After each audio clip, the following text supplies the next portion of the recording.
Setting a proper motivation, which has three parts.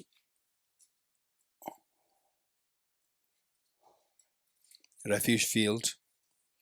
Visualize Buddha Shakyamuni, His Holiness the Dalai Lama, and all the Buddhist Bodhisattvas in a space in front of us. A so loving, caring, and embracing. And for the Bodhicitta field, visualize Buddha, your two kind parents. Even if you have difficulty with your parents at the moment, but what we try to do here is to transcend the ordinary people's thinking, which is that the ordinary, what does it mean by ordinary people?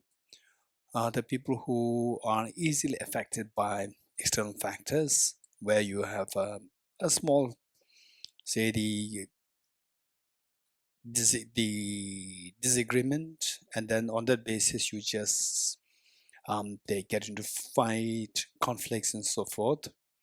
And whereas what we are trying to do here is we're trying to transcend the ordinariness, meaning that by being ordinary we continue to suffer, whereas by transcending ordinariness, we will learn how to manage the different situations.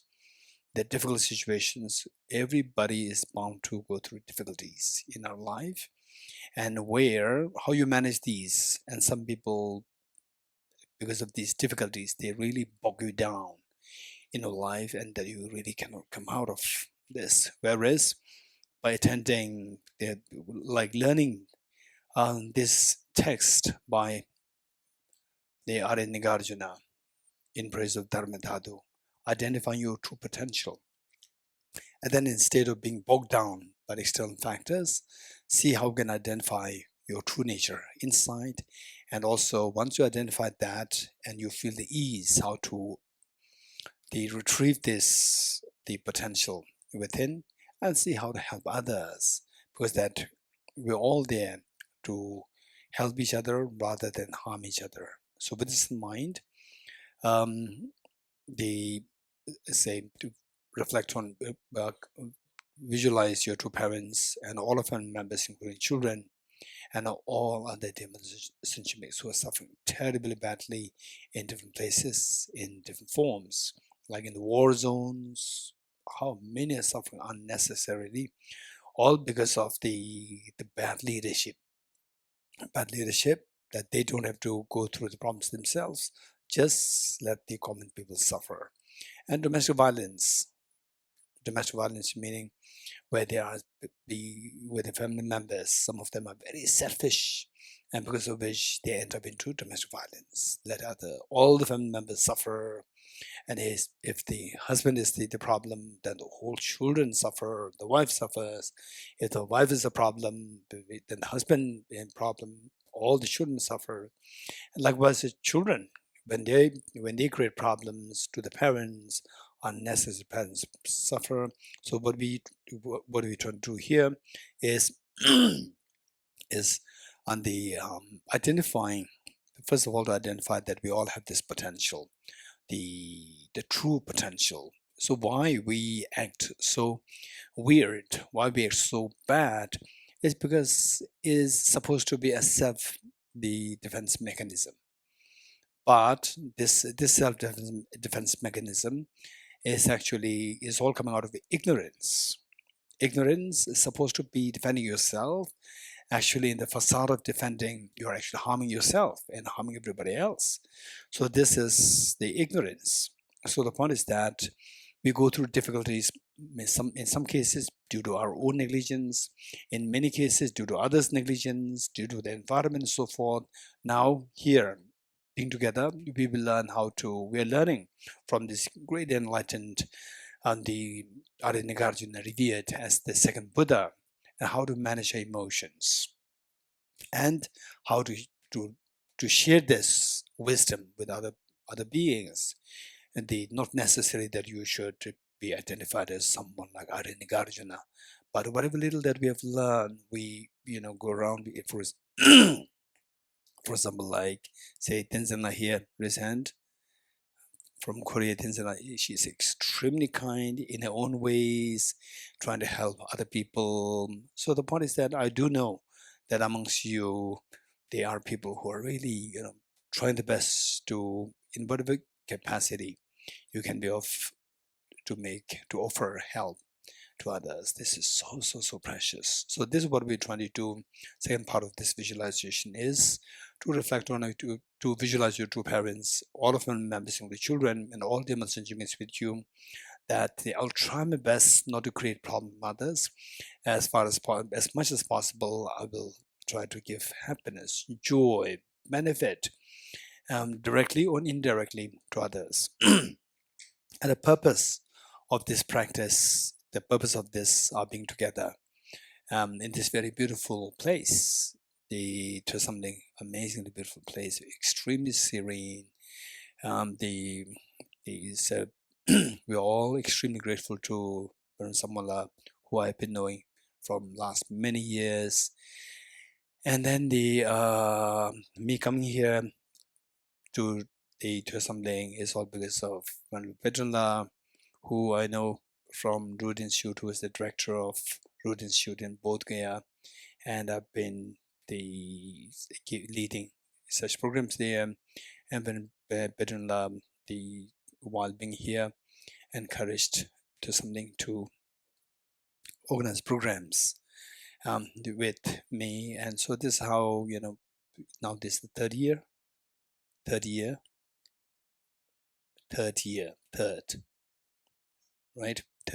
for me coming here. And then this is how I see that many of you we met here already twice, or like some of you third time, maybe anyone third time with me here. Sharipama. Okay, there's seven. Yes. Okay, so the purpose of our being together here is to the text in Praise of Dharmadhatu,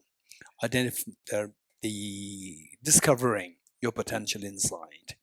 Once you discover the potential of, as I said earlier, many people, they create problems among others as not for any other reason, for it's supposed to be a self-defense mechanism, as a self-defense. But in actuality, given that this coming from ignorance, they create problems. Instead of defending yourself, you are harming yourself. You are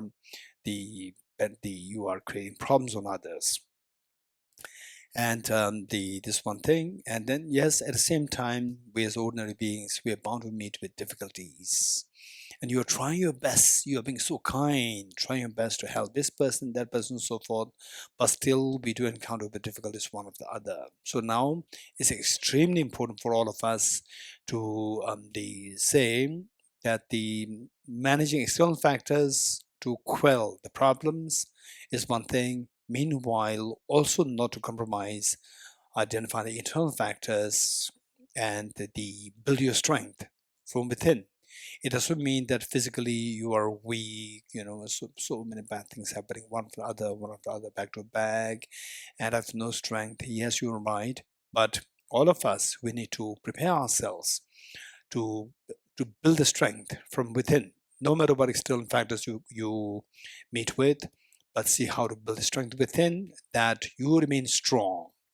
You remain strong, and then because of which you see that there are many people who depend on you, and then they find strength from you. This is so important. So with this in mind, the whole purpose is to awaken this potential strength within us, also referred to as the Buddha nature. And it requires yes, we need to retrieve this potential within. To retrieve the potential, we need to know how to retrieve this potential. How to retrieve. Before that, to think of how to retrieve this, we have to know that there is a potential within me. There's a potential within me. So to know this, that there's something which is blocking this potential. Mental defilements. We need to all these things thoroughly. After knowing this, then you get conviction. With the knowledge, you get conviction.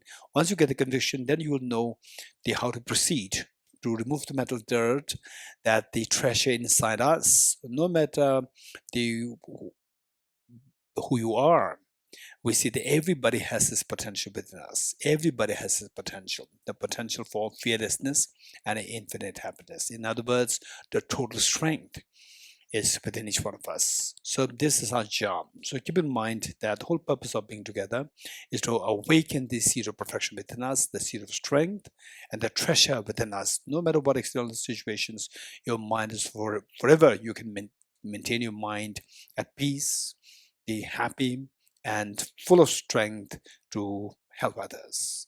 Okay, with this in mind, let's turn to page 4. Imagine that you are leading this practice and everybody's joining you. I go for refuge, gentlemen, enlightened to the Buddha, the Dharma, the Sangha. By my accumulations or practice of giving and so forth, may I become a Buddha to benefit all sentient beings. I go for refuge, gentlemen, enlightened to the Buddha, the Dharma, the Sangha. By my accumulations or practice of giving and so forth, may I become a Buddha to benefit all sentient beings. I go for refuge, gentlemen, enlightened to the Buddha, the Dharma, the Sangha. May I become a Buddha to benefit all sentient beings. Sanye joda zoge chonam na chanjo bardo dane gyapsu che dage jinso kebe chonam dola benjere sanye du bare sho sanye joda zoge chonam na chanjo bardo dane gyapsu che dage jinso kebe chonam Tola benjire sanje dubare jo sanje joda zoge chonamla chanjo bardo dane gyabzo che dage jinso kebe sonamgi Tola benjire sanje dubare jo.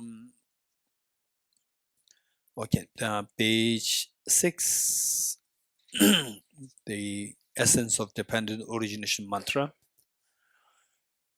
Om ye dharma hetu prabhavam hetum tesham dathagato hyavatat tesham chayo nirodha evam bhati mahashramanaye swaha. Om ye dharma hetu prabhavam hetum tesham dathagato hyavatat tesham chayo nirodha evam bhati mahashramanaye swaha. Om ye dharma hetu prabhavam hetum tesham dathagato hyavatat tesham chayo nirodha evam bhati mahashramanaye swaha. All phenomena arise from causes. The causes are taught by the Tathagata, the cessation causes as well as taught by the great seer. Heart Sutra Mantra, page 31. Deyata Om Gate Gate Paragate Parasamgate Bodhisvatyata Om Gate Gate Paragate Parasamgate Bodhisvatyata Om Gate Gate Paragate Parasamgate Bodhisvatyata Om Gate Gate Paragate Parasamgate Bodhisvaha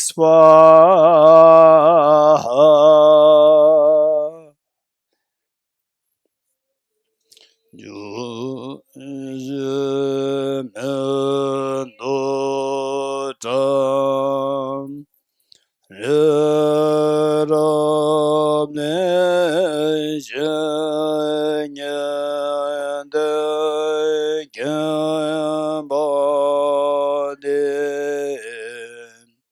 Sanye Shendo Me De Bevar Aye Dogun Nam Dam Shelo Chubarai Sho.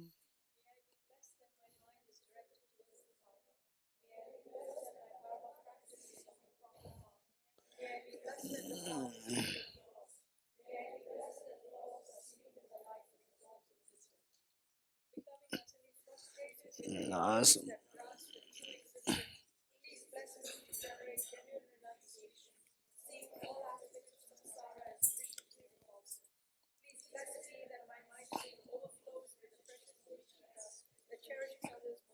Allah.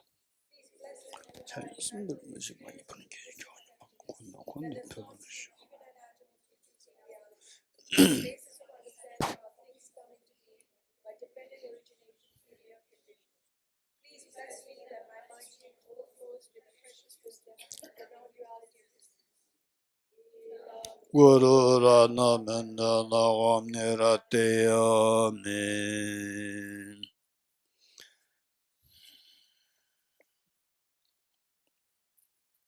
Okay.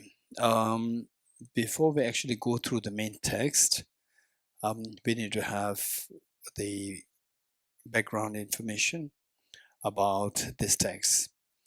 In the first place, this text, the In Praise of Dharmadhatu, which page is it? 90. Page 90.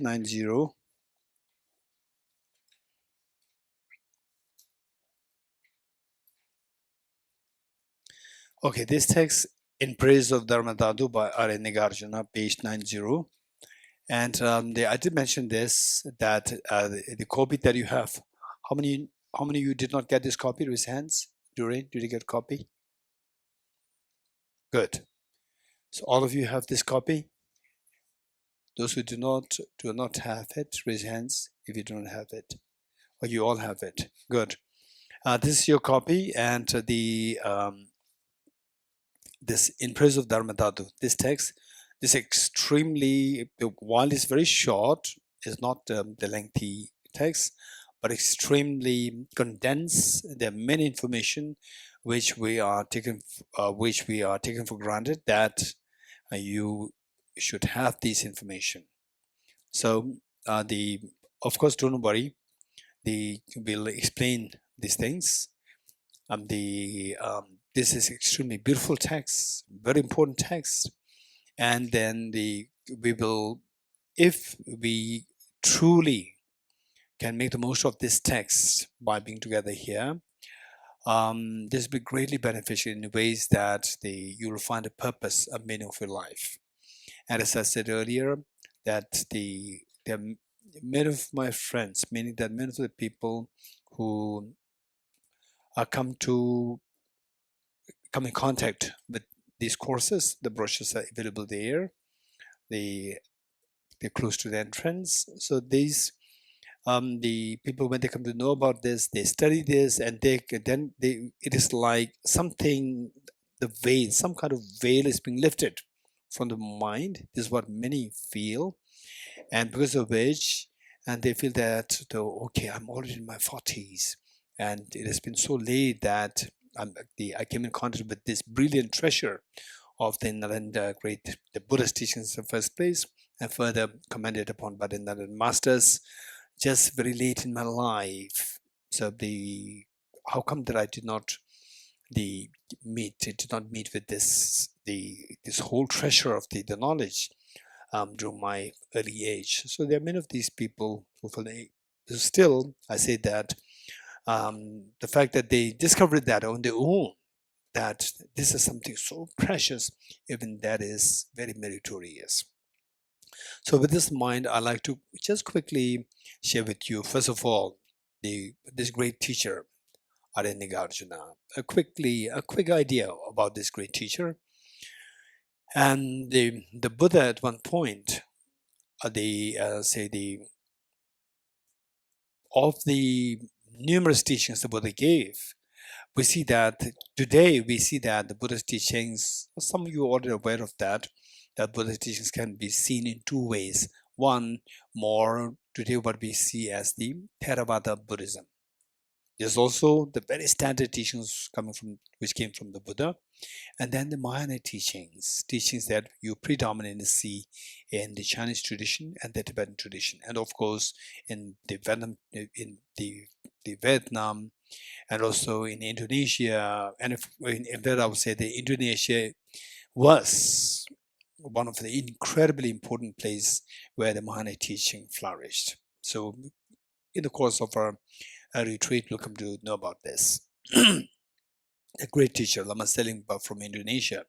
He was a king, he was a prince of Indonesian king, and then he became the great Buddhist master, a monk, a great master, and then they spread the teaching on bodhicitta, the universal compassion, the bodhicitta, and then the Lama Atisha Sri Gyana from India, he coming to know about his fame, the Lama Selingpa's fame, and then because of many connections, karmic connections with Lama Selingpa, then he, in those days, just imagine like 1,000 years ago, when we did not really have the motor, the ships, or the motor, the sophisticated, the ships, just by sailing, Lama Atisha Sri Gyana left India to receive teachings from Lama Selingpa from Indonesia, and it took it took about like 11 months for him to really get there, receive teachings and so forth, and he was there for some time. And then it said that Lama Atisha, while he himself was an incredibly renowned teacher here in India, he had many teachers. He himself had many teachers. Of these teachers, Lama Selingpa, particularly Lama Selingpa from Indonesia, the Prince of Indonesia, is the one he revered as the most important teacher in his life. This Lama Selingpa, having transmitted the teaching on the universal compassion, bodhicitta, which of course we're going to touch in this retreat, bodhicitta, wisdom mountains. These are two things. And then, of course, discovering your own potential. So the Buddha nature, which is so beautifully encapsulated and taught in this text in Praise of Dharmadhatu. So we see that the two teachings, broadly speaking, the Buddha's teachings can be classified into two, today available in two forms, more like the one in the form of Theravada Buddhism and the other one form of the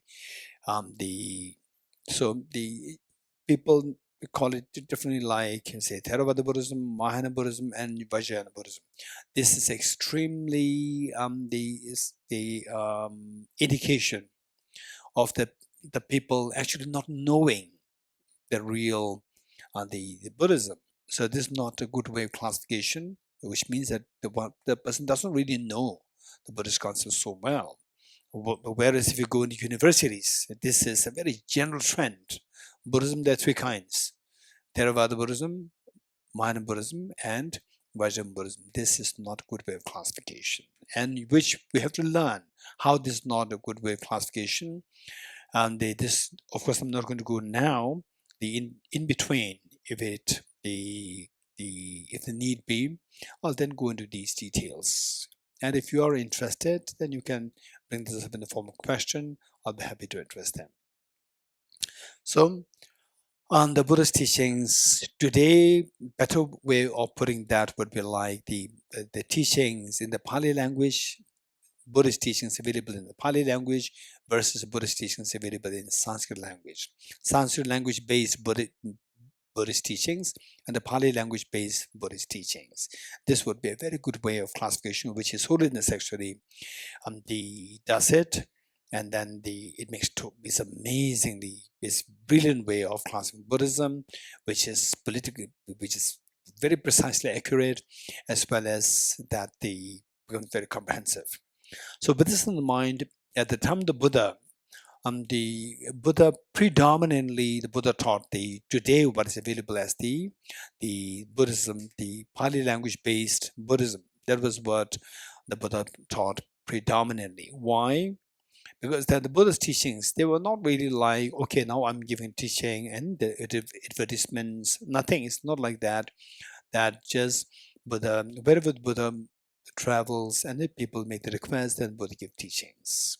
And in those days, no, all this electricity, nothing, no vehicle, no people, planning, booking, nothing. So so therefore, the thing was that the people, depending on the people's need, majority. So you use your own common sense. So here, what all the classes which we're going to have for the next 10 days is going to be interactive. Interactive for what reason? Is that that it's not just unilateral teaching happening, but then finally you have to absorb something. You have to learn something. It is not necessary that you have to accept them, but at least that you have to learn something. Whether you agree, not agree, you have to learn something. Okay, this is something which I disagree. This is something which I agree with you. So you have to learn something. For that, the receptivity should be there from your side. To activate the receptivity, then we do that in the form of the interactions. The classes will be very interactive. Once in a while, I ask questions, and then you also, if things require to be clarified, you just raise hands, and this is how the class will go about. So the point is that, in other words, we have to use our own common sense. We have to use your intelligence also. Don't just be a passive listener. So with this in mind, say if I say today we have like His Holiness the Dalai Lama, the Buddha in those days, and today we have His Holiness. And how many people nowadays, the audience with His Holiness is very different. In the early days, the people, say the audience, of course, less in number, but the people who did get a chance to meet with His Holiness, and then His Holiness ask questions. All these things are happening. And then people also make some requests for whatever request they want to make. They make this request. Likewise, it happened in those days at the time of the Buddha. And just imagine, you tell me that the people, they meet with the Buddha, and some they know the Buddha so well, and some people just accidentally meet the Buddha. Wow, this is a very compassionate figure, right? Not knowing that he's a Buddha. And then they go there, approach, and the Buddha so compassionately embrace them. And then they ask, you look so intelligent person. So we have in my house there's a problem. Please tell me how to solve this problem. I have this problem. Please tell me how to solve this problem. I have that problem. Please tell me. And then there's another category of people who say, my community has a problem, my village has a problem. Please tell us how to solve this problem. So we see that the problems, in other words, they're seeking advice from the Buddha. So the advice the Buddha gave, this becomes the Buddha's teachings. So that teaching, what teaching comes out from the Buddha depends on what request came from the people. And the people, when they make the request, there are two classes. One is that I have a problem, I have a problem, I have a problem. Another one is my community has a problem. So how to solve the problem? There are two communities having fights. How to resolve this? Please help us. So you tell me, which of the two categories of the people is predominantly more asking the Buddha for advice. I have a problem, I have a problem, I have a problem, versus my community has a problem, these two communities have a problem, please teach us how to solve this problem. So one is for the community, one is for the self. Of the two, which do you think is more number? The self. You're getting it? So self. So the teaching of the Buddha is broadly classified into two. One meant for personal liberation, for yourself, and the other for the larger good, for the benefit of all the sentient beings, not only for yourself, but for the benefit of all sentient beings. So the teaching meant for the personal benefit. So that class of teaching came to be known as the Pali-based the Buddhist teachings, Pali language-based Buddhist teachings today. And those teachings meant for the larger community, to help all sentient beings, not only yourself, but all sentient beings.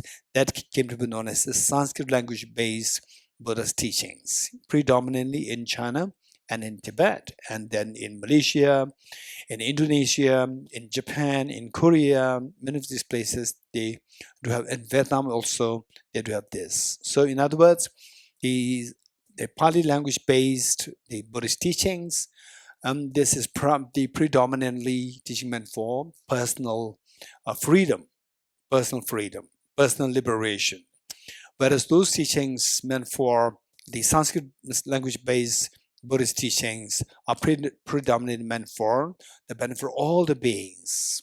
How for you to become a Buddha so that you can benefit all the beings, not only for your personal liberation, but for all the beings. Okay, so this is group number 2. And it so happens that historically speaking, it so happens that the first class of the Buddhist teachings, which is meant for personal liberation, that teaching happened to have survived all the way from 2,500 years ago, the time the Buddha appeared on the planet Earth, till today. It survived so well without any without any loss. Say from India, yes, India really suffered a lot. India suffered. The Buddhist teachings in India literally disappeared. Very extremely unfortunately, for many reasons, by the invasion and so forth. And not only Buddhism, even the Hinduism also. Today we call it Hinduism. Otherwise, in those days, like the Mamamsaka, Samkhya tradition, Vedanta, the Nyaya tradition, and Jainism, Charvaka. Oh, they have a young philosopher here. Yeah, she's a philosopher, yes. PhD, right? Okay, where? I know that, I know. So where? PhD where? BSU, yes. Okay, we have a young philosopher here. Okay. What was I saying? Yes, in different Indian schools. So they all suffered a lot under the invasion. External invasions, and the invasion, they really damaged the country, the people, the culture, religion, everything. Okay, past. So with this in mind, this is where India suffered a lot, and particularly sadly, Buddhism from India is almost like wiped out. Very unfortunate. While the what I would say is that India is an incredibly great land, the land which gave birth to many religions. All the classical Indian traditions such as Mimamsaka, Samkhya, Vedanta, Nyaya, Vaisheshik, Charvaka, and Jainism, Buddhism, amazing.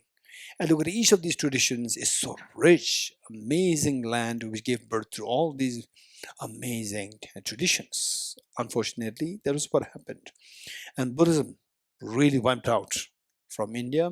And luckily, because of King Ashoka, in 1st century AD, around 1st century AD, that the Buddhism, from India, while it was thriving in India, it was also exported to Sri Lanka, and to different places like the Sri Lanka, then from Sri Lanka to different places. Today we see us in Myanmar, in Thailand, in Cambodia, Laos, all these places. This amazing, a great service of King Ashoka the Great.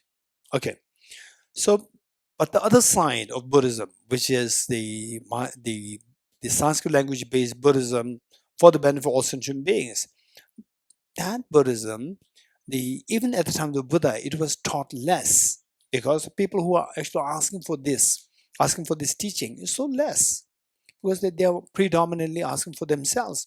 I have this problem, please help me. I have this problem. Not really about the community.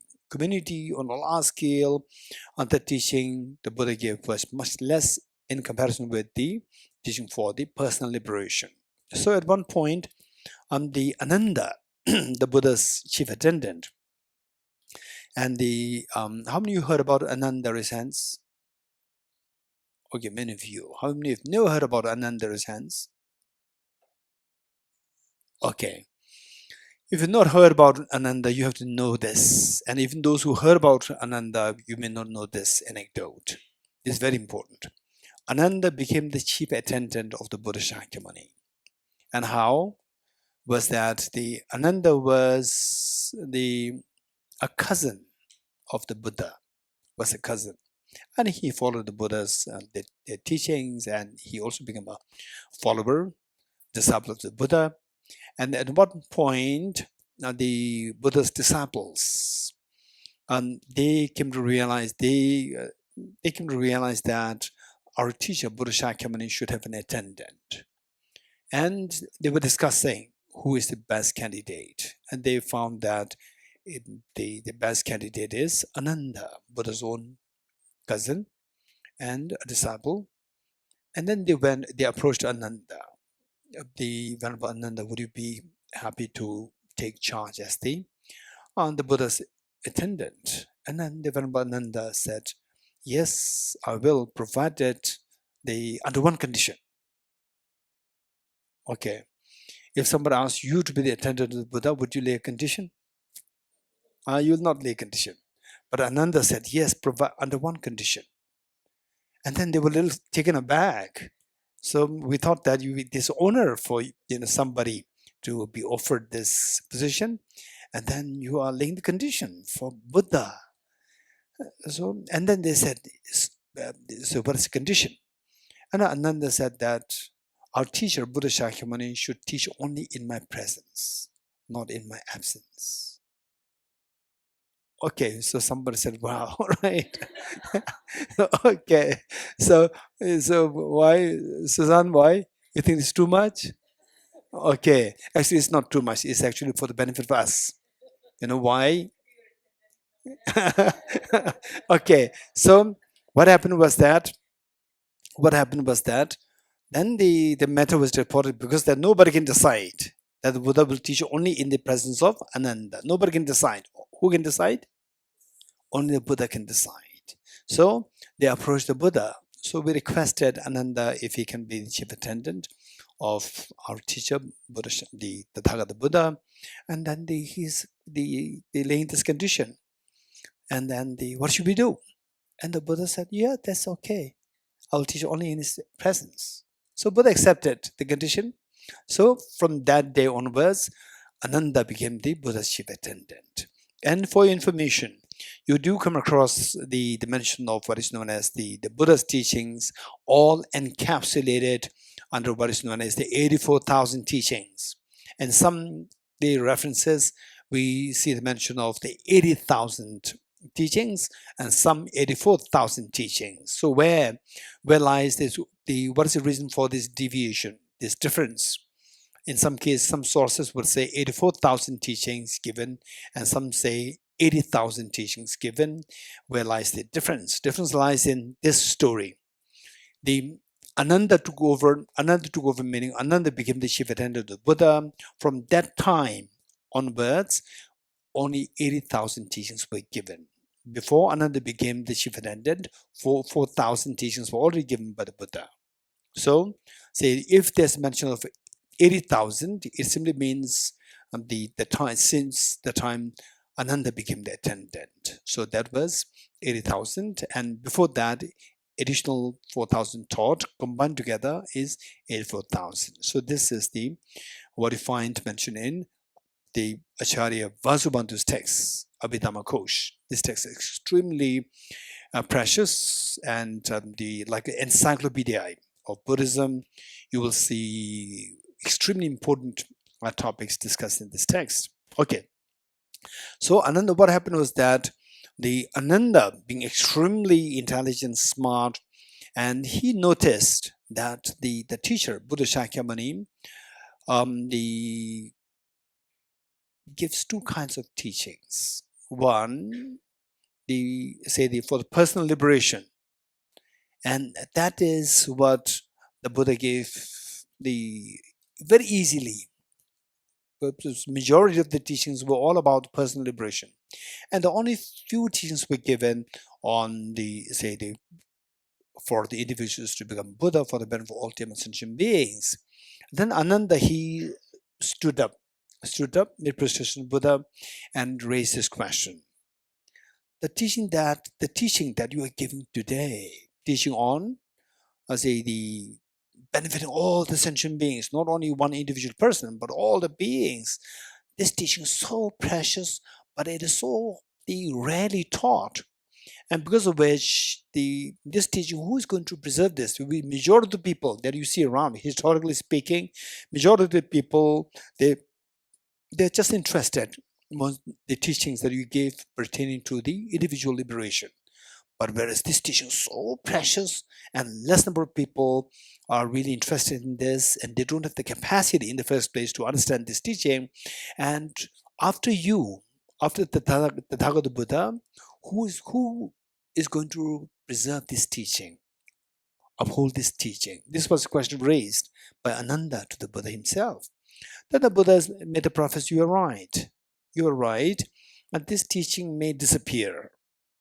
This teaching for the benefit of all the sentient beings, teaching on bodhicitta, teaching on the vast, the very profound topic on emptiness and so forth.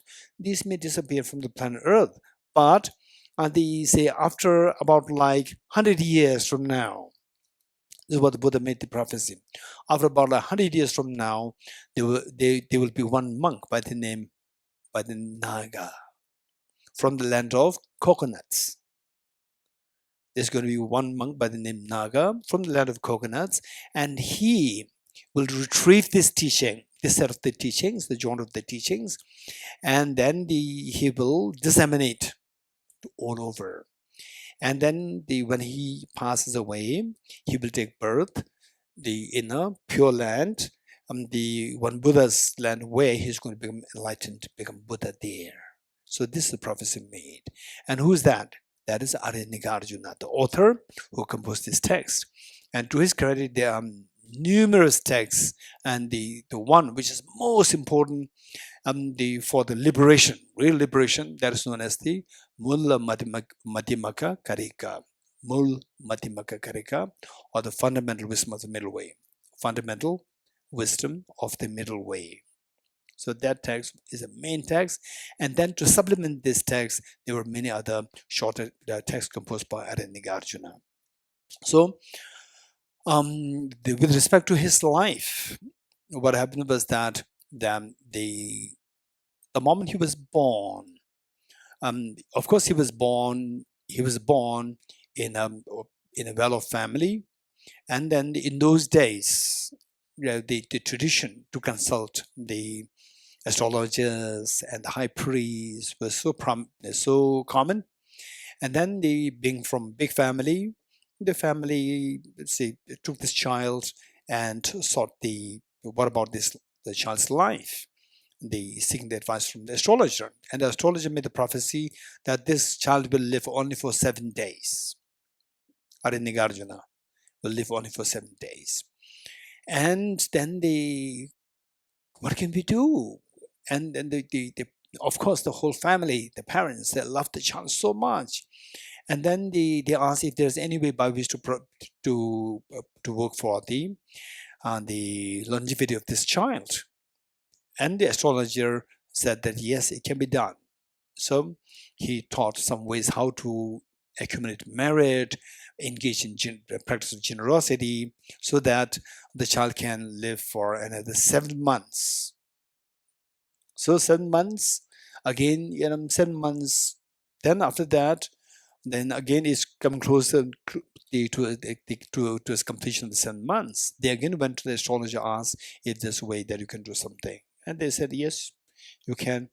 You have to multiply whatever generosity that you engage in, just multiply this with 100,000 times to a larger scale. Then this lifespan of this child can be extended to 70 years. And after that, nothing can be done. That's the full stop. No matter what you do, nobody can extend the lifespan of this boy. So 7 years, coming to the end of the 7 years. So the parents, they didn't want to see the child dying in front of their eyes. So being from a very big family, so what they did was that they sent a maid, and they sent a child with a maid, and told the maid to take the child just away from us, and then whatever you need, the survival of you and the child till the child they pass away. So you take away whatever will give you. They give everything, and then the maid just took the child away from the place. And then the day is supposed to be the last day for the child. Then it so happened that they met with one great saint, the Saint Saraha, the great Saint Saraha. And Saint Saraha, just looking at this boy, could see that this boy is very special. And then asked the maid, where are you taking this child? And the maid shared the story, the whole thing about the child. And the great Saint Saraha said that, don't worry, I will take charge of this child. You don't worry, he will not die. So then this child, just as a 7-year-old boy, this saint then gave some teachings, empowerments to prolong his life. And then he became such an enlightened master, Arya Nagarjuna. Okay. And then at one point, so that was around Nalanda, and later on then the Arya Nagarjuna joined Nalanda. And if you study his texts, we see that today what we see as the academic papers, like the PhD thesis, from there we could see that if you read the PhD thesis today, you get, if you see that this is something written like 1,000 years ago, you may get a feeling that very developed, the human thinking was already developed in those days. You may think like this, because that PhD thesis today, written on physics, chemistry, philosophy, whatever language that you do, how the pattern, the system employed for this, the methodology employed, we see that there is many years, like almost like hundreds and hundreds of years of development required to reach to this level of the sophistication. And you read Arya Nagarjuna's text, you will see that no doubt extremely sophisticated thought process, the training in these thought processes went at the time of the Arya Nagarjuna. You can see that. So which even today you will not find these treasures. You see that this very sophisticated train of thoughts which were developed like 2,000 years ago. So you study the text, only then you will realize it. If you don't study this, then it may become like a myth for us. So with this in mind, to cut the story short, that Arya Nagarjuna eventually became extremely brilliant master, a renowned master in Nalanda. And of course, in the Sanskrit-based Buddhism, he's revered as the second Buddha. He's revered as second Buddha, and for being the main person to preserve this rich teaching on the emptiness, the Professional Wisdom Sutra, and then they disseminate it. So today we see that whatever we have is origin taught by the Buddha Shakyamuni, and further that being made available for us, accessible for us by Arya Nagarjuna. So in Nalanda University, which is considered as the oldest university in the world, the first university in the world, but of course it is not, it was, meaning that it existed as the first university in the world, and but today, what is that? The Bologna University, which is the surviving oldest university, surviving. But in terms, chronologically speaking, Nalanda University predated the Bologna University. Which country? Italy? Okay. Ornella, are you from Italian? You're not Italian. Okay. So so this is, and then at one point, Nalanda, in those days, unlike today, in those days, those days, 2,000 years ago, there, for example, Thosamling, if you want to remain your tradition, maintain your tradition well, you must keep brilliant scholars with you. If you don't have brilliant scholars, anybody can come and attack you philosophically, and the whole thing will be converted to the tradition of the person who claimed the victory over the debate. They have to use, in those days, debate was extremely great, a common feature. Debate, and who's ever lost, say, if the teacher lost the debate, the teacher, however many students you have, 1,000 students, all the students will have to change the religion. Yeah, the teacher, along with the teacher, everybody has to be changed. This was a bet in those days. So to something, be careful. Yes. Okay, so what happened was, at one point, Arya Nagarjuna and his chief disciple, Bodhisattva Aryadeva, two of them left Nalanda University for personal practice. And then what happened was that when two of them left, it so happened that the Nalanda University became a little weak in academic studies. It became a little weak. And because of this, the non-Buddhist philosophers, logicians, they invaded. Invaded means they come to debate with them. And then when you lost the debate, you have to surrender. The whole university had to surrender. So they faced the threat that the whole Nalanda can be converted to the non-Buddhist tradition. It was that much of danger that they felt. And because of which, it's said that the monks, they performed some pujas to invoke Arya Nagarjuna, please come back. So they perform a puja, and then it's said, now they say, me personally, some of you know me pretty well. Most of us knew, you don't know me. I'm very a skeptic person. You getting it? I don't believe in all this too many stories. So now this part, it said that with this puja, a crow came from behind the protector of Nalanda University, four-armed Mahakala protector.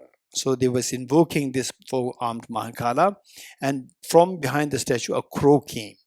So that, if you ask me whether it's true or not, I would say I'm not sure. You're getting it? It's my personal take.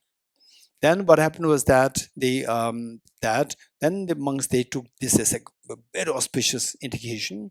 Then they wrote a letter to Arya Nagarjuna, requesting him to please come. We are facing the danger that the people, the outside philosophers, may come to attack us, and then the whole university will be converted to non-Buddhist traditions. So they tied this letter around the wrist of the crow, and the crow flew. And the crow landed there in Arya Nagarjuna's place, and seeing this letter, they took out and got a message that you have to go back to Nalanda. Then Arya Nagarjuna and his student, who was the student? Bodhisattva Aryadeva. Then Bodhisattva Aryadeva, asked his teacher, Arya Nagarjuna, the teacher, you don't have to go. I will go. If any debate has to be done, I will just challenge them. I will make sure that universities will taken care of. Then Arya Nagarjuna, they say, in order to check how competent his student will be. So he said that first, before you go, you just debate against me, and I will hold the position of the non-Buddhist, and you have to debate against me. So the student was debating against his teacher, who was holding the non-Buddhist tradition, and then somewhere in between how Arya Nagarjuna was holding the position non-Buddhist, the student Bodhisattva Aryadeva got a feeling that my teacher is actually non-Buddhist. This was the feeling that came to him, and then because of this, in the monastic universities, so we have here Geshe knows there's the korsum. So korsum means 3 rounds. 3 rounds is a literal translation, but it means that you are trapped in the 3 corners. You're cornered in 3. So you cannot go in this side. You'll be checked from here. You cannot go here from here, here. So you're under check. You cannot move anywhere. So he said that he really felt that my teacher he really is a non-Buddhist. So therefore he literally said that korsum means that you are now in trap. And this is considered very inauspicious. Particularly if a student says this to a teacher. A teacher-student is fine, but a student to a teacher is considered extremely disrespectful. Then Arya Nagarjuna said that, okay, now stop. You will succeed. You can easily win the debate, but that you said that you told your teacher that you are trapped. This is a little inauspicious. So because of this inauspiciousness, when you go towards Nalanda, on the way you are bound to face with obstacles. So then the Bodhisattva Aryadeva, he left to go to visit the Nalanda University. Then on the way, he met with one elderly lady, the one eye blind, and asked, Venerable Sir, please give me your eyes. And the Bodhisattva Aryadeva, being a Bodhisattva, he did not hesitate to give his eyes. So what he did was, without any hesitation, he just took off his eye and gave it to the lady. And then he left. And somewhere, they say having passed the elderly lady, suddenly a thought came to him. But what was this lady going to do with the eye? And he turned back and he saw that the lady was smashing the eye on a rock. And then he felt little I've been extremely unskilled, that not know what this lady is going to do with the eye. She asked for it and gave it, and now she's just damaging it and I lost it, and she does not benefit out of this. So this was the obstacle that he faced because of him having said something rude to the teacher. Not rude, but in the form of the debate. The teacher gave the permission, you debate against me, and in the process, thinking that the teacher is really a non-Buddhist philosopher. So then he said that you are trapped now in the my debate skills. You are trapped. So this was it. And then finally he went there, and then all these debates. In fact, the non-Buddhist teacher who was actually coming to attack the university, he was extremely brilliant scholar, brilliant master in non-Buddhist traditions. And then so when you're so good in the philosophy, logic, psychology, you can just bully everybody there. You can bully everybody. And then they have to surrender. And he was exactly doing this to all the monks, just bullying them. And then suddenly Bodhisattva Aryadeva came. And then who said that there's a new monk here. Where did you come from? Right? And then he sensed that he came here just to debate with him. So two of them started to have a lot of debate, and one of which was, of course, with the proper debate, and otherwise as well. There was some form of competition. And philosophical debates, debate on psychology, logic, these were all happening. And one part of which was that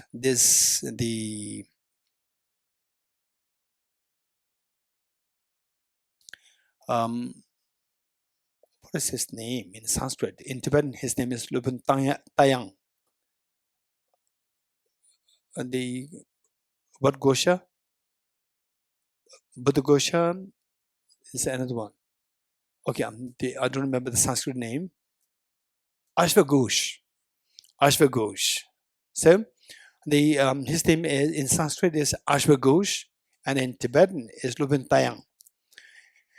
And he one time what he did was that he held a bird in his hand, and he asked Bodhisattva Aryadeva, you tell me, if you have the clairvoyance, power of your clairvoyance, ability to know things beforehand, you tell me the bird inside my hand, is it dead or alive? And if Aryadeva will say that is alive, he'll squeeze it and kill. Remember, no compassion. And then if he says that it is dead, he'll let it go to prove the Aryadeva wrong. So he asks, what is this bird? Is it alive or dead? Then Aryadeva said, it entirely depends on your compassion. Yeah, if you're not compassionate, you can kill him. If you're compassionate, you will let it go. It's not dead. So all these debates were going between two of them, philosophy debate, proper, the in-session debate, and so forth. And then finally, the Ashwaghosh, he was lost. He lost the debate. And then what happened, as part of the rule, he should be converted to Buddhist. And he was so stubborn not to become a Buddhist. So he was arrested. So when he was being arrested, and in those days, people, I would say that I don't know whether it is good to say or bad to say, I don't know.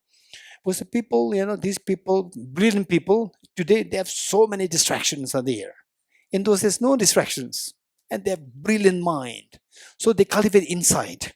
They cultivate inner qualities. So they say the people having the medical powers is very easy. In those days, very common. Today, nobody with the medical power. In those days, so common because the brilliant people are there in those days. Today, the brilliant people, they have so many distractions. Facebook, Instagram, everything's there to be distracted. In those days, no distractions, because of which they divert everything inwardly to cultivate insight. So because of which, even this non-Buddhist teacher, he had a miracle power. So when they come to arrest him, he just flew. So whether he flew, not flew, if you ask me, I would say that is very possible, because the mind has a tremendous potential. The mind, subtle energy. So these two are very closely connected, and this subtle energy allows you to fly against the gravity. This is all possible. So he flew, and then the Bodhisattva Aryadeva said that, hey guy, there's no point in you flying higher and higher. If you fly too high, you'll be burned by the sun. So this Ashwaghosh, hearing what Bodhisattva Aryadeva said, that, oh, this man has actually sense concern for me. And then he came down, arrested, and imprisoned in the library, Nalanda library. And in the library, there were all these books there, and he's a scholar, and all these books are there. And some way, the history said that one of the folios meaning one page, it just fell.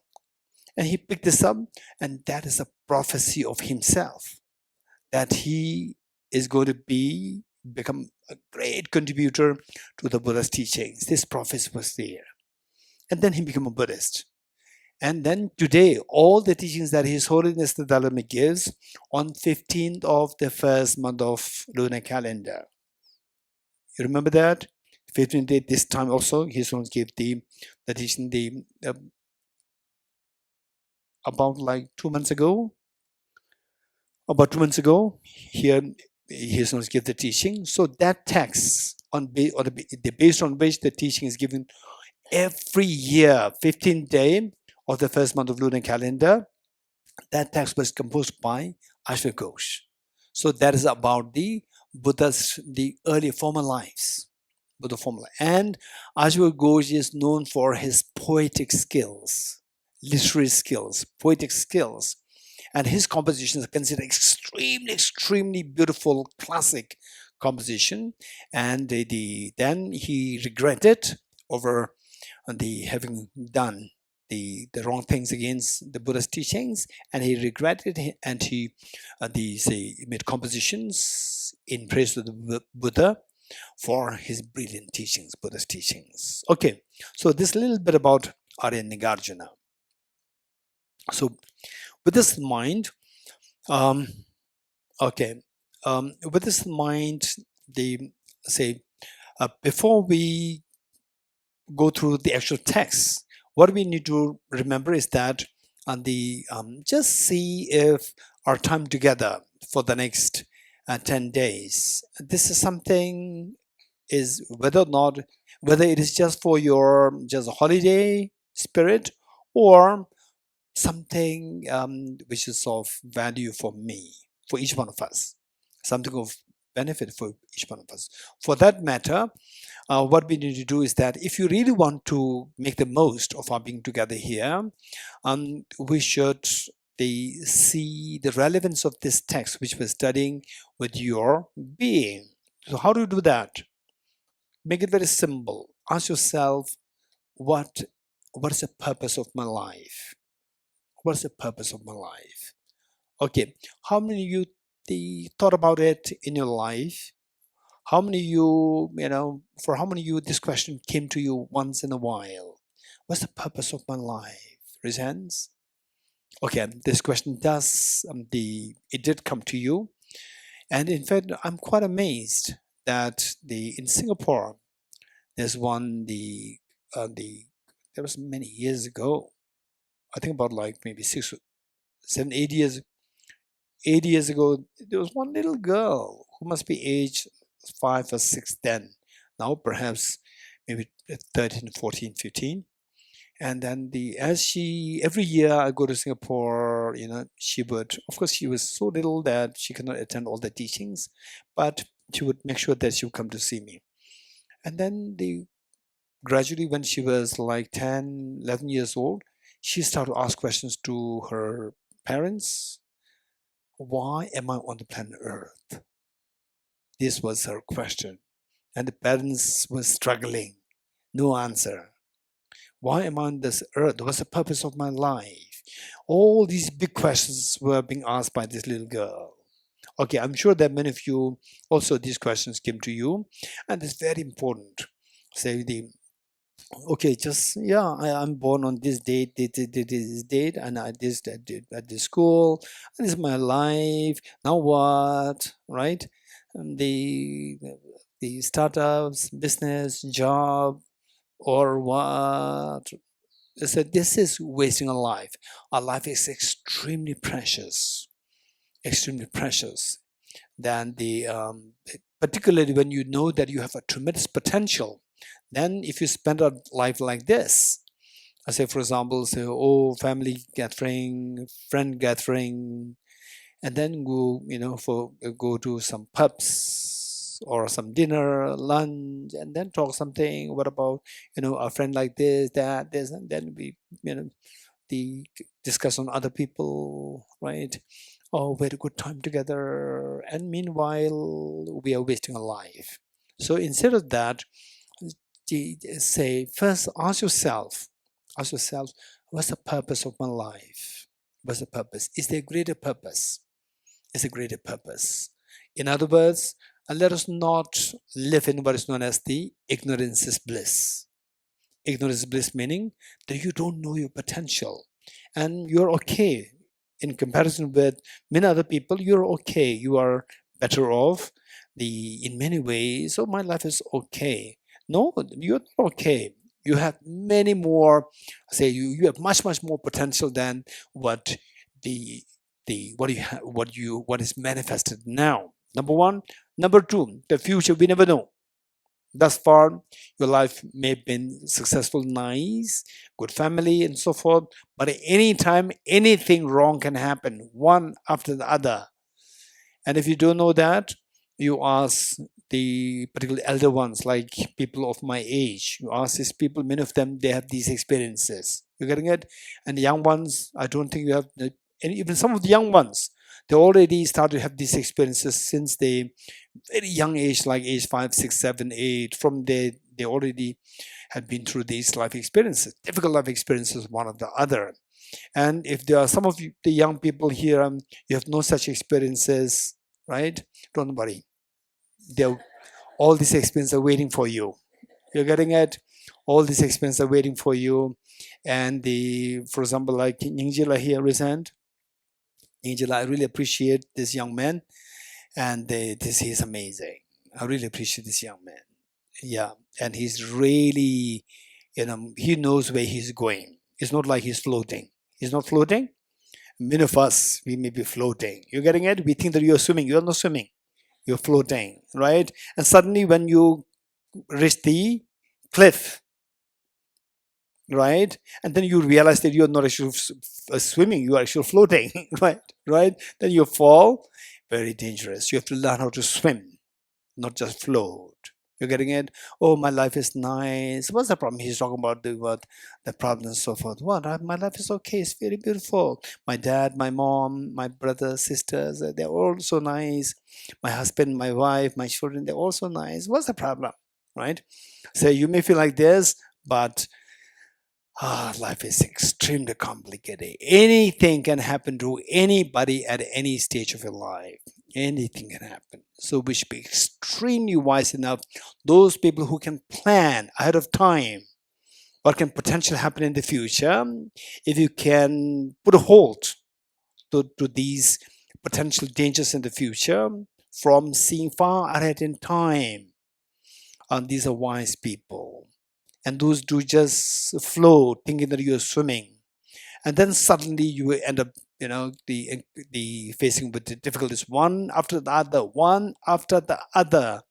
And then even if there are people who really sympathizes with you, even they are helpless, they can't do anything. You're getting it? So therefore, the wise people, meaning each one of us, we should prepare ourselves while you are still okay. Physically okay, and situationally you're okay. We should prepare now. So how do I prepare? This text is so beautiful. You're getting it? So what should we do is ask, the first question that we ask is, what's the purpose of my life? You're getting it? What's the purpose of my life? Okay. So meanwhile, what I was saying is that the same, only if you're extremely confident that your life is very stable in the conventional sense. Life is stable monetarily, financially. Your life is stable. Okay, I can survive like this for the next 30, 40 years easily, right? I've no. And then you want to dedicate fully on Dharma. That is extremely wise, so precious. Whereas some people, they go into Dharma very strongly and being too oblivious, indifferent, and the carelessness with respect to your financial situation. You're getting it? And you don't know what you're doing. So the point is that and some people, they know, yeah, I have financial problems there, but this is my path. And I'm bound to face with this difficulty, that difficulty, and so forth. This I'll manage like this. If you have a proper plan, amazing. Some people, the willpower is so strong. Willpower is so strong, and they know that difficulties are bound to be met with, and then the how to manage these difficulties, and they have the proper plan in the mind. These are amazing. It doesn't mean, I don't mean to say that you need to have both the sides, spiritual as well as the financial, the safety. So I'm not saying, but for majority of us, we go into too much in spirituality, and then the other part is neglected. Then when you really face difficulty, you can quit the Dharma altogether. That's extremely sad. So the point is that those people who are, who have the capacity, to maintain both the balance, you go for it. So meanwhile, the point is that if you have confidence that, okay, no matter what situation arises, I don't care. This is my path, right? For example, just Milarepa, he gave up everything, and he's very sure where he's directed towards. So if you fall in this category, your willpower, and I know some of my friends and who have tremendous willpower, I really appreciate them, and in whatever little way that I can be of some help, I render help. I'll be very happy to do that. And some people, they when they face with difficulties, then they quit the Dharma altogether. That is extremely, extremely sad, because we need to have both the plans, short-term plan and long-term plan. Short-term plan is to make sure that at least you are the sustained, materially sustained well, and then meanwhile this long-term plan to fix your mind. Finally, when you really cultivate your mind so well, material is totally irrelevant when you're able to reach that level. But to reach that level will take time. So therefore, depending on what your situation is, we should be very realistic. And then we never know. I cannot have just one to say that, okay, this is what you should be doing, this is what you should be doing. No, I don't have such a thing to say, because if there are 100 people, there are 100 different potentials, 100 different capacities. And if somebody has a tremendous willpower, and then who totally is oblivious with the material things and focusing too much on Dharma, if I say, no, this is wrong, I'm wrong. Because this person going to go very strongly into Dharma, and for that person, in fact, lack of material resources can be a great, the favorable factor for to grow into the Dharma spirit. And for some people, lack of the material resources can be a great impediment in your spiritual journey. So we cannot say that this is for everybody. So people differ depending on what kind of the willpower that you have. So this is just a general presentation that I'd like to give you. With this in mind, so let's not forget what's the purpose of life. So before we wind up for today, what I'd like to share with you is that in the group discussions, right, you can just share thoughts. What's the purpose? What do you think is the purpose of life? And some may say that, okay, to have the happy family. Some people may say that to have good health. Some people may say that to benefit other people, or to protect the wildlife, protect the vegetations, or to engage in NGO to help the humanity. So people have different thoughts. Then let us not miss to ask the second question. Second question is, for example, somebody says that I'm interested in just adventure. So why are you interested in adventure? Why do you think that this is the purpose of life? Somebody says that I want to preserve the environment, ecology. Why? Why do you think that that's the purpose of life? You ask second question. To any answer that somebody gives, then you will see the answer will come to the same point, that seeing the wildlife and the ecology protected, I feel happy. Or they may say that, so the world will be happy, people will be benefited. So what's if the world is happy, I'm happy. You're getting it? So the point is that we have to discover, ultimately what we are seeking is that we're all seeking the happiness. Are we all seeking to stay away from miseries? This is what we should be convinced of. So once you be convinced of this, then in fact we need to identify these questions. Number one, what's the question? What's the purpose of my life? First question. So when you see that the purpose of my life is twofold. It's to stay away from miseries and to have the maximum happiness. And in fact, COVID-19 taught us greatly, because many people, when they have let's say, evident miseries, they think that to stay away from miseries, the fears of life. No, there's no fear. I don't have any fear, right? People can be too naive. But COVID-19, 2020, don't think of now. Now COVID-19 is not the fear, right? Okay, some people say so. Some people declare very easily that I'm COVID-19. Don't come to meet me. I'll come out in 1 week, right? But think of back in 2020, just hearing that somebody you're close by your place, somebody has COVID-19. What was the feeling like? You remember that? How many of you had the fear 2020 about COVID-19? Raise hands. Okay, how many of you did not have the fear? Raise hands. Oh, Carl, you didn't have the fear. Why? Why not? Where were you then? 2020. Thosamling. India. Where in India? Dharamsala. In Delhi.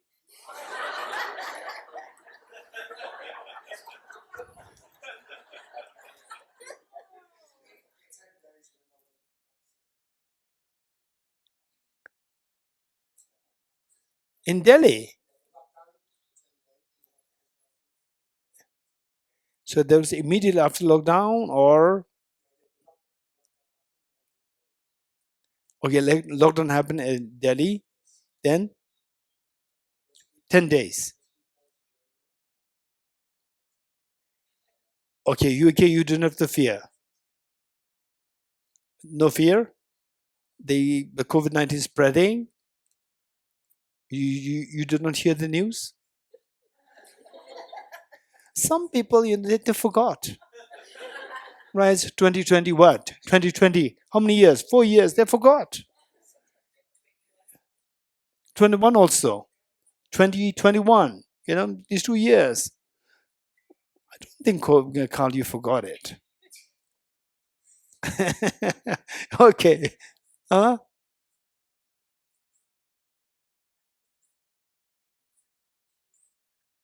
Where were you then? 2020 and 2021.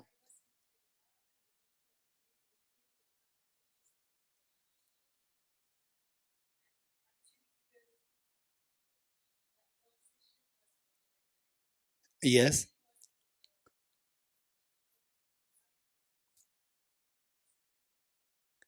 Okay, so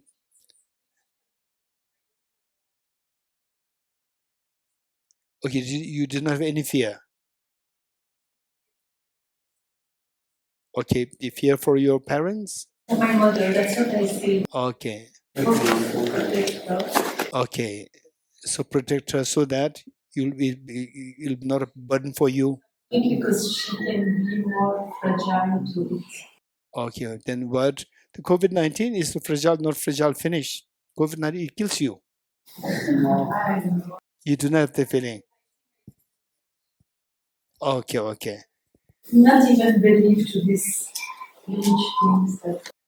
So sometimes ignorance, this is good. It was very scary. You getting it? Very scary, extremely scary, and many people they got the feeling what is known as feeling of uncertainty. You getting it? Say for example, if there's a drought here in Himachal, then you think people will migrate to another place. But with the COVID-19, no way to migrate. Only if you go to planet Earth. No. Moon, right? Moon, you would not get all these, right? So this, which is very impractical. On planet Earth, nowhere you go, wherever you go, no escape. It even reached Himalaya. It reached Himalaya. People there in the remote place, some tourists went there and spread in the Himalayas. So therefore, it was a feeling of uncertainty. And how many of you had that, still the memory of that fear? Raise hands. Okay, my age, you understand it. Younger ones, like the 30 below, raise hands. No fear. Remember? It's not good thing. It's not good thing to say, but I was kind of enjoying it because it was online classes.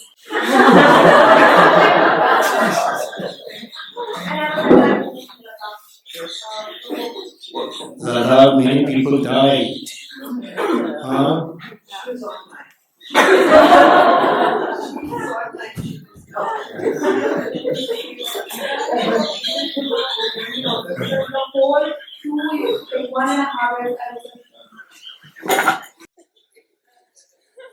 I think you forgot it.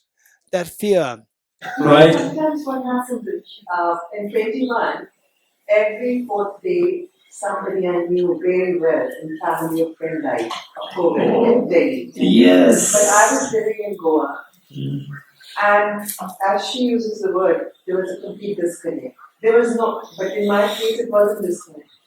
The emotion is frozen because you just didn't know next morning whose phone call was going to come and who's going to go. So to protect yourself, you kind of close your heart. Actually, even in those days, we could not actually close ourselves at all because you have to depend on food, and food has to come from outside. It can come to you in different forms. We never know. You're getting it? And many of us forgot it. You're getting it? Yeah, of course, it changed a lot. Yeah, yes.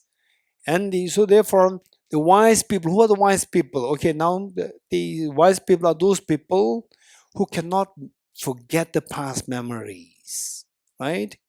Who cannot forget the past memories. We tend to forget the past memories very easily. And who can envision the future problems out of time. So these are the wise people.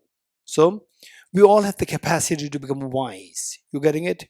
We all have that capacity, because of which there's a constant, say, the reminder for us. All these prayers which we'll do for the next 10 days, the morning, the sessions, these are to remind us constantly that life, yes, the life, it can turn different, it can take different turns, and someone otherwise, so successful, suddenly just shatters. Yes, I've seen that. In my 20s, I've seen that, someone who's so well known as so rich, ultra rich, and suddenly goes into debt, heavy debt, that the family cannot come out of the debt anymore. So all these things happen. So these are the realities. So with this in mind, what I'm saying is that, but how many of you still have this feeling, the feeling of uncertainty? Yes, the feeling of uncertainty came to me in 2020, 2021. Presents. The feeling of uncertainty. You getting it? That anything can happen to me anytime. There's no place where I can run now. I can escape now. Okay, so this was a big issue, and people were, in fact, I also was living in the time of uncertainty, obvious uncertainty. And still that people were asking, they are reaching out to many people. They reach out to me also to give some, say counsel, how to manage this emotionally, how to help other people to control their feeling of to manage the feeling of the uncertainty, which is extremely scary feeling. So these are the thoughts. This feeling of uncertainty, this extremely, what in fact I personally felt, that uncertainty which people felt. I felt that this is actually why the many practitioners of the past, they left the world and go to the Himalayas in seclusion to deliberately activate this feeling of uncertainty of samsara. They deliberately do that, leave the world. Otherwise, it's not coming to us naturally. So with COVID-19, when it happened, in a way, I felt extremely glad that now the feeling of uncertainty is coming, which otherwise for the practitioners, they go to them, they leave everything to just invoke this spirit, invoke this thought within their mind. Daily they meditate so to invoke this thought. And for us, because of COVID-19, is automatic coming. And then I thought that I should not forget this experience. It's so precious. Okay, so the purpose of life is twofold: to get away from miseries and to embrace the maximum happiness. These two things. Next question is, what degree of miseries you want to get away from, and what degree of happiness you want to get? What's the answer? Quick. What degree of miseries you want to get away from? 100% or 80%? 20% is okay. Okay. So 90, 98%, 2%. Something is nice to appreciate the 98. So no breakfast tomorrow, right? The remaining 10 days, give her breakfast. Tomorrow morning, no breakfast. And let's see, right? What's your name? Okay. So Poonamji, no breakfast tomorrow. So 2%, misery is good to appreciate the next other breakfast. Okay, so the this is one thing. And what degree of happiness do you want? Are you seeking? Lisa, 100%, right? If possible, 100%. So then the question is it possible? You're getting it? So what we're trying to do here is, by being here, is don't just follow blindly. What is expected is that whatever we are learning, make sure that you leave no stone unturned. You're getting it? That, okay, we are talking about 100% happiness, no suffering, 0% misery, so forth. Is it possible? Right? This question, is it possible? This question. If the answer to say no is very easy, to say no, full stop, you will not think. You're getting, and you continue to suffer. Only if you say yes, then next question will be how. Right? How? When you say how, then you will think. You think and you grow.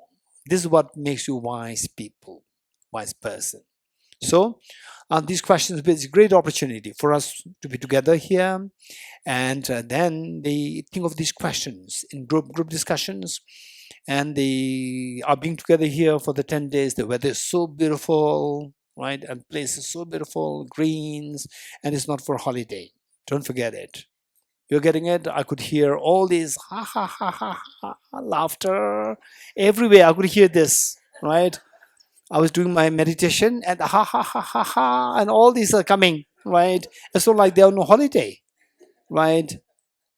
And some they ha ha ha ha ha, and some they ha ha ha ha. The girls they laughing, the boys are laughing ha ha ha like this, and this is a holiday, right? This is not holiday. I said that this is not a silent retreat, but it doesn't mean that it's time for you to ha ha ha, right? It's not for that. So the point is that ask these questions. Ask these questions. Meanwhile, let's say the one is to learn the skill. Learn the skill in asking questions. So only when you learn the skill in asking questions, articulating your thoughts, learn the skill in asking questions, that your thoughts will become better, better, better. Your thoughts will become more and more refined, so that in conversation, you can easily see the level of the thinking of the other person. You're getting it? So these are the benefits. Learning how to articulate your thoughts, learning how to ask the precise question with the economy words, with no extra words, with no less words. Extra words, things will become very dilute. Less words, message will not be conveyed adequately. So with the economy words, the concepts are conveyed, and you should know how precise to ask questions. These are the skills that we are learning here together the next 10 days. So group discussion, I would expect you to ask these questions. So what we said, that what was the first question? What's the purpose of life? So what we said is that, and people can deviate. I said that 100 people, 100 different answers are there. But with the second question, why do you think that getting money is the purpose of life? Why do you think good health is the purpose of life? Why do you think is helping others is the purpose of life, and so forth? Then we will boil down to two different answers: to stay away from miseries and to have the maximum happiness. These two things. Then next question is, what degree of happiness do you want, and what degree of suffering you want to stay away from? So the answer comes to that 0% suffering and 100% happiness. Next question is it possible? Is it possible? So all these questions must be asked, and they come up with your own answers. And to say no is very easy, right? This is not the purpose for us coming here. If the answer is no, then no need for us to come together here. The answer is yes. And this is something where we have never learned before. We are learning something new, that we have this potential. Don't forget that to say that I have the 100% happiness as possible, squeezing a handful of sand, don't expect oil coming out of that. Squeezing a handful of sunflower seeds, oil does come out. So to experience 100% happiness, there should be something inside. 100% happiness should be inside. If it is not there, no matter how much you put effort, nothing will come out. You're getting it? Do you have this potential? 100% happiness within you, do you have it or not? So this question. If the answer is no, full stop, no need for the class. If the answer is yes, then you will think how. How do you know that? So for this, we are studying this text. You're getting it? This text is so precious. And then once you know that you have the potential, 100% happiness potential is there, the next question is how to retrieve that. This next question. You're getting it? Okay, we'll stop here for today. Quick dedication prayer, 3 verses, page 52.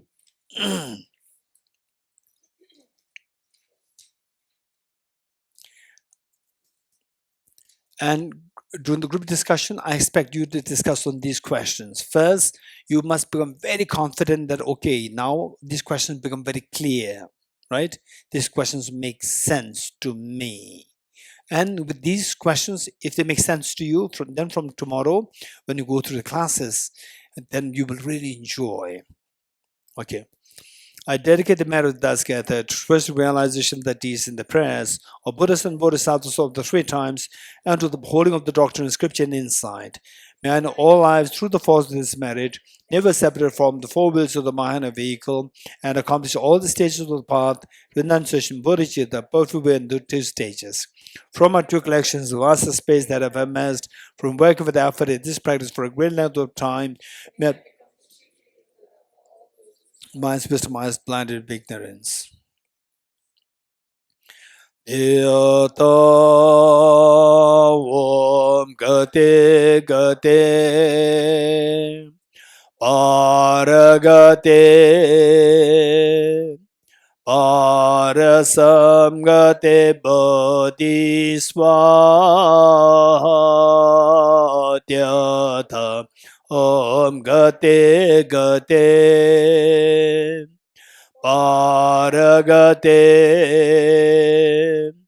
Parasam Gate Bodhiswatyata Om Gate Gate Paragate Parasam Gate Bodhiswatyata